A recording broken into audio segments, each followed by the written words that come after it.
명쾌한 생각, 제주 미래 토크. 안녕하십니까? 제주 미래 토크 세 번째 시간입니다. 진행을 맡은 조선입니다. 오늘은요, 지방 소멸과 관련해서 빠질 수 없는 주제지요. 대학의 위기에 관한 이야기를 풀어보려고 합니다. 그래서 모셨습니다. 제주연구원의 양덕순 원장님 모시고 좀 깊이 있는 이야기를 나눠보겠습니다. 어서 오십시오, 원장님. 초청해 주셔서 정말로 감사합니다. 네네. 그 대학의 위기 상황인데 원인을 진단을 해야 또 대책을 세울 건데요. 그 원인에 대해서 좀 설명을 부탁드리겠습니다. 그 위기라고 이야기를 많이 하거든요. 근데 이게 두 가지 차원에서 좀 이야기를 해야 됩니다. 하나는 대학 운영 차원에서의 위기, 또 하나는 내용적 측면에서의 위기를 우리가 생각을 해야 되는데, 일단은 운영적 차원에서의 가장 큰 문제는 입학 자원이 이제 너무 적게 됐다는 거죠. 제가 조사를 했더니 2025년도 우리가 우리나라의 대학들의 신입생이 한 55만 명인데 졸업생은 한 41만 명 정도 됩니다. 한 80% 정도가 입학을 한다 그러면 한 31만 명 정도가 입학하게 되는 거고, 실질적으로 신입생 정원과 실질적으로 입학하는 학생들 차이는 한 17만 명에서 19만 명이 차이가 있는 거죠. 그러니까 학교 입장에서는 학생들을 운영하는 데 필요한 여러 가지 재원들을 확보하지 못하고, 그러다 보니까 재투자를 할 수 없고, 그러다 보니까 대학 운영이 좀 어려운 측면이 좀 있고, 또 한 가지 이야기를 할 수 있는 게 교육의 지위를 확보해야 되는데 지역사회가 원하는 인재를 양성했느냐, 지역의 발전, 특히 경제적 성장에 필요한 지식과 정보를 창출하는데 충분한 역할을 했느냐에 대한 반성이 제가 보기에는 더 큰 위기가 아닌가, 내용적 측면에서. 그래서 이제는 물론 외형적이나 내용적인, 운영적인 측면에서의 위기도 중요하지만 지역사회가 요구하는 대학이 역할에 부응할 수 있는 대학으로의 전환이 지금 시대에 더 필요할 수 있다. 그 버스커버스커라는 가수의 벚꽃 엔딩이라는 노래가 있는데 벚꽃 괴담이라고, 이제 벚꽃이 피는 순서대로 대학들이 대화 순서 대학들이 문을 닫는다, 그렇죠. 이런 이야기가 또 있을 정도로 좀 상황이 심각한 수준인데요. 우리나라에서 벚꽃은 제주도에서 제일 먼저 피니까 그러게요. 또 제주도 대학들의 상황에 대해서 좀 더 구체적으로 한번 말씀해 주시면 좋을 것 같습니다. 그러니까 폴리텍 대학을 포함해서 5개 대학이 운영되고 있지 않습니까? 근데 우리가 입학에 대한 충원율을 보니까 한 87%, 90%가 좀 안 되는 입장이죠. 그러다 보니까 이제 입학 자원이 부족하고, 그러다 보니까 이제 2년제 대학에 들어갈 학생들은 4년제 대학으로 들어가고, 4년제 대학에서 공부할 학생들은 또 6지 대학으로 외로 나가고. 근데 이러한 것들이 입학 자원의 이동만의 문제가 아니고 또 수학 능력의 문제가 있거든요. 그러니까 더 많은 교육 투자가 이루어져야 됩니다. 수학 능력이라고 하는 것은. 근데 아까 이야기했던 것처럼 재정적인 한계로 인해서 계속적인 투자를 하지 못하고 있는 입장이죠. 어쨌든 제주 지역도 상당히 그 대학에 대한 위기의식을 좀 가져야 될 것이고, 특히 4년제 대학이 한 개만이 있다라고 하는 것도 사실은 조금은 한계일 수도 있어요. 약간의 경쟁력을 도모할 수도 있고, 또 한 가지는 대학들이 서로 역할 분담을 해서 특성화를 시켜 나감으로써 지역의 발전을 도모할 수 있는 역할을 할 수 있는데, 그러지 못하는 것도 좀 아쉬운 측면이 있다고 볼 수 있습니다. 지금 말씀하신 것처럼 이제 제주도 안에서 그 대학들이 일정한 역할을 해야 되지 않습니까? 근데 우리 제주는 또 지역 경제 규모가 굉장히 작단 말이죠. 그렇죠. 이런 지역일수록 경제 사이즈가 작을수록 이 대학의 위기에서 받는 영향이 굉장히 타격이 클 것 같아요. 또 악순환도 될 것 같고요. 그렇죠. 그러니까 우리가 대학이라고 하는 것이 아마도 제주 발전의 자양분 역할을 해야 되거든요. 대학이라고 하는 것은 단순한 고등교육이 아니고 그 지역의 경제의 주체로서 이제 역할을 해야 된다는 겁니다. 따라서 지역 대학의 소멸은 지역 발전에 필요한 한 개의 경제 주체가 없어지는 겁니다. 제주를 감안했을 때 제주의 어떤 경제적 주체, 산업이 생각보다 많지 않지 않습니까? 그 축이 무너진다라고 하면 제주는 또 쇠퇴기를 걸을 수 있다라고 하는 네. 그런 위기가 좀 있다는 겁니다. 그러면 도내 대학들이 이런 문제를 해결하기 위한 어떤 노력들을 스스로 해야 되는 부분들도 그렇죠. 분명히 네, 네. 있다고 보이는데요. 혹시 도내 대학에서는 어떤 노력들을 하고 있는지 엄청나게 알고 노력을 계신가요? 하죠. 네. 왜냐하면 각 대학들이 다 위기식을 안 느낄 수가 없거든요. 그걸 피부적으로 교수님들이나 경영자들이 느끼고 있기 때문에 엄청난 노력을 합니다. 입학자원 감소되고 있죠. 그래서 경쟁력이 없는 학과들은 폐과하고 또는 유사학과들은 통합하려고 하는 노력들을 하고 있고요. 그 다음에 사실은 그 재정이라고 하는 것이 굉장히 중요하거든요. 왜냐하면 투자를 통해서 지역에 필요한 인재를 양성하기 위해서는 여러 가지 시설 투자도 해야 되거든요. 그래서 각 대학들은 수익 구조를 다각하기 위해서 상당히 노력을 합니다. 전문대학 같은 경우도 그렇고. 그러다 보니까 대학들이 목매는 곳은 어디냐? 국책사업을 따오는 겁니다. 국책사업. 네. 국가에서 하는 여러 가지 대학들을 지원하는 사업을 따와서 그 사업을 통해서 재투자를 해서 지역에 필요한 인재를 양성하려고도 하고 여러 가지 R&D 사업을 진행을 하고 있거든요. 근데 이것도 한계가 있습니다. 그렇죠. 우리 대학을 어떤 방향으로 끌고 나겠다라는 큰 틀 속에 접근하기보다는 5년이라는 정권에 맡은 사업만을 계속 따다 보니까 네. 이게 한계가 있다는 거죠. 그래서 나는 정치권에 요구를 하고 싶은 게 제발 교육만큼은 정치적 논리로 풀지 말아라. 이건 100년 대계다. 고등교육의 방향을 명확히 설정하고 각 대학들이 거기에 맞게 일관성 있게 나가게 좀 해줬으면 좋겠다. 물론 대학들도 반성을 해야 되지만 정치권에서 명확한 일관성 있는 교육 철학이 있어야 된다. 저는 그걸 좀 주문하고 싶어요. 네. 네.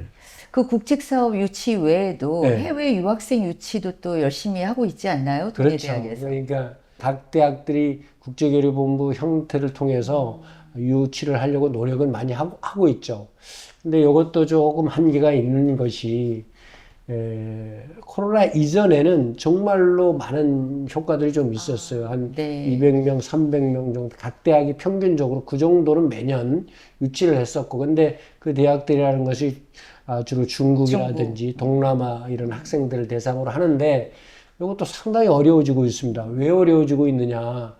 그 학생들, 그 유학생들이 시장이라고 하는 동남아, 중국 학생들의 시장 자체가 수도권을 당한다는 겁니다. 유학생 유치도 지방대학과 수도권과의 경쟁인데 여러 가지 여건상 지방이 결코 유리하지 않은 상태라고 그것도 부익부 빈익빈처럼 그렇게 되겠어요. 그렇습니다. 네. 또 이제 대학들에서는 유학생 유치하는 것뿐만 아니고 평생교육이나 그렇죠. 이런 프로그램들을 통해 가지고 뭔가 맞습니다. 위기를 타개하기 위해서 노력하고 있다고 맞습니다. 얘기를 들었습니다. 일반적으로 대학은 지역에 필요한 인재를 양성한 학예과정 중심으로 운영을 해왔고, 그 다음에 평생교육은 약간 부가적인 대학의 역할로서 접근을 하고 있습니다. 근데 지금은 도민들이 평생교육에 대한 수요도 상당히 높아요. 그럼요. 그래서 아까 우리 선생님도 말씀을 하셨듯이 도가 평생교육 진흥장학원을 통해서 도민 평생교육을 지금 하려고 하고 있지 않습니까? 그래서 이 평생교육 시장도 대학들 다시 경쟁이네요. 시장인데 이것도 참 과당 경쟁에 따른 교육의 질적인 문제도 있거든요. 그래서 이 부분도 사실은 좀 구조조정을 통해서 평생교육이라고 하는 것들이 우리 도민들에게 한 단계 높은 삶을 살거나 그 다음에 재교육, 재취업에 필요한 기술을 익히는 수단으로 활용될 수 있었으면 좋겠다. 그러기 위해서는 좀 더 경쟁력 있게 운영이 돼야 되고, 그러기 위해서는 대학이나 도나 새로운 역할 분담을 통해서 좀 접근할 필요성이 있지 않을까. 뭐 그런 생각을 좀 갖게 됩니다. 네. 자, 이쯤에서 그 도민들이 보내주신 질문을 짧게 좀 다뤄보겠습니다. 첫 번째 질문이 무겁습니다. 2040년이면 제주에 남아있는 대학은 몇 개나 될까요? 입니다. 2021년도 교육개발연구원 보고서에 의하면 제주대학이 폴리텍 대학을 포함해서 5개 대학이 있는데 2046년 되면 2개는 없어진다. 한 3개 정도 존재한다고 이해하고 아주 최근 자료에 의하면 김문수 의원 자료와 대학 알림이를 통화를 봤더니 한 개 정도가 남을 게 아닌가라는 이야기도 있습니다만 아마 현재 입학 정원을 감안했을 때 아마 그냥 단순하게 계산했을 때 한 개 정도 남을 거라고 생각했는데 어쩔 수 없습니다. 네. 이제는 작지만 특성화된 대학으로 만들지 않으면 이 경쟁이 좀 안 될 가능성이 있고 다만 제가 우려하는 부분이 우리 제주라고 하는 지역에 이게 대학이라고 하는 역할이 여러 가지 있고 학문적 분야가 여러 가지 있는데 어떤 분야가 사회적으로 경쟁력이 없다고 해서 없을 수 없다는 겁니다. 그렇죠. 지방자치단체가 좀 더 적극 지원이 필요하지 않느냐 그런 생각도 저는 갖습니다. 혹시 그 지원에 관한 얘기는 조금 이따 들어보고요. 네. 또 질문이 있죠? 두 번째 질문입니다. 아마 저희가 3회차까지 하면서도 단골 질문인 것 같기도 한데 이제 육지로 떠나는 학생들을 제주에 남게 할 방법은 혹시 원장님께서 왜 떠날까요? 근데 제주도가 어떻습니까? 졸업을 하면 그 배운 거를 쓸 데가 없죠. 직업이 있어요. 직업이 있다 하더라도 서울하고 충족시키기 임금 어렵죠. 수준이 차이가 있다는 겁니다. 이 특정 직업을 예를 들어서 될지 모르겠는데 간호사 같은 경우는 상당히 어려운데 서울에 있는 임금 수준과 제주의 임금 수준이 60% 정도뿐 안 됩니다. 근데 젊은 애들은 그걸 인정치 못합니다. 이제는. 그러니까 제주를 떠나게 되는 거죠. 또 하나 우리가 경제적인 욕구만 충족해서 살 수 없습니다. 문화적인 그다음 정주적 여건 이런 것들도 상당히 고려해야 되는데 그런 것들이 젊은 친구들을 떠나게 하는 거 아닌가.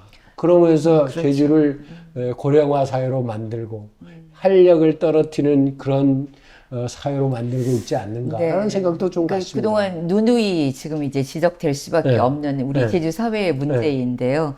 그와 연결되어서 지금 제주도에서 추진 중인 미래 산업 이 부분이 이제 좀 대안이 될 수 있을까요? 간단합니다. 젊은 친구들이 살고 싶어하는 제주를 만들어 보자 이거죠. 그게 뭐냐? 미래 산업 육성 아닙니까? 미래 산업 육성을 통해서 미래 모빌리티 그 다음에 우주항공산업, 수소경제, 재생에너지를 통해서 1차와 관광 중심의 산업구조를 굴뚝 없는 제조업을 통해서 경제적 성장을 도모하면 우리 제주에서 공부한 학생들이 거기에 취직해서 자기의 역량을 발휘할 수 있고 또 그 사람들이 또 그 경제를 더욱더 부흥시키는 중추적 역할을 수행할 수 있는 거죠. 그래서 이런 지방소멸을 해결하기 위한 첫 번째 국가적 정책이 옛날에는 국립대학이나 대학들이 교육부에서 직접 예산 지원했거든요. 근데 이런 구조는 안 된다 이거예요. 그래서 지방자치를 통해서 행재정적 지원을 하겠다. 그래서 지방자치단체와 대학들이 협력적 관계 속에서 지방소멸을 없애봐라. 그게 라이즈라고 하는 새로운 시스템으로 나타나고 있다는 겁니다. 그렇군요. 뭐 여러 가지 문제점이 있겠지만 이런 미래 산업을 육성하더라도 지역에 있는 인력들이 성장하고 그다음에 거기에 이제 취직이 담보되고 이런 어떤 보장된 구조가 되지 않으면 쉽지 않을 것 같다는 생각도. 그게 전제가 충족이 되어지는 미래 산업 육성이라는. 그렇죠. 근데 아까 우리 선생님이 말씀하신 것처럼 제주가 1차와 관광 중심의 경제 구조를 가지고 있잖아요. 그것도 1차를 만들기는 합니다. 개발이 들어오죠. 근데 직업의 질의 문제가 좀 있거든요. 물론 뭐 그쪽에 종사하는 사람들을 내가 폄하하는 건 아니지만 거기에 있는 서비스비라고 하는 것들이 우리 대학에서 공부한 사람들이 만족스러운 원하는 직업이 아닐 수 있다는 거죠. 그래서 이런 미래 산업들을 통해서 지역에서 생산하는 학생들이 자기가 원하는 분야에서 일할 수 있는 그런 직업 창출을 많이 이루어져야 된다는 거죠. 좀 더 다양화되고 선진화될 필요가 그렇습니다. 있다는 얘기죠. 맞습니다. 정말 중요한 거는 대학 내부의 노력, 자구책. 이게 또 선행돼야 되겠죠. 열심히 하고 있습니다. 지금 아마 구조계획하고 있고 지역사회가 원하는 것들이 무엇인가 파악을 하고 그들에게 필요한 대학으로서의 새로운 역할을 충실히 하겠다라고 하는 의지는 갖고 있습니다만 또 한 가지 이게 제도가 팍팍 뒤따라줘야 돼요.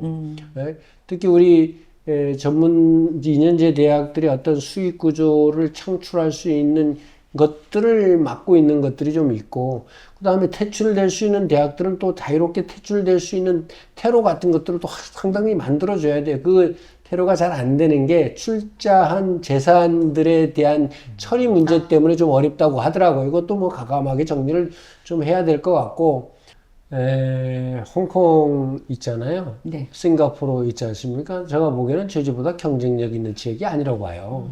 네? 여러 가지 면적도 작죠, 인구도 작죠.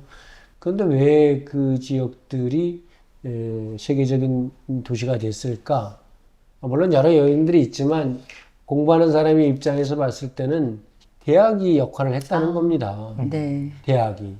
싱가포르 국립대학이라든지 싱가포르 공과대학이라든지 홍콩 가기대라든지 이런 정말로 지역을 선도하는 대학이 역할을 했기 때문에 됐다라고 생각을 해요. 그럼 제주도도 그런 대학들을 만들기 위한 노력들을 해야 된다는 거예요. 네, 잘 알겠습니다. 오늘 대학의 위기를 얘기하다 보니까 지역 대학의 역할론에 대한 또 새로운 고민을 할 시기가 아닌가 그런 생각도 듭니다. 많은 지혜를 모을 필요가 있겠습니다. 저희는 또 이 다음에 제주 미래에 관한 중요한 주제를 가지고 다시 찾아뵙겠습니다. 감사합니다.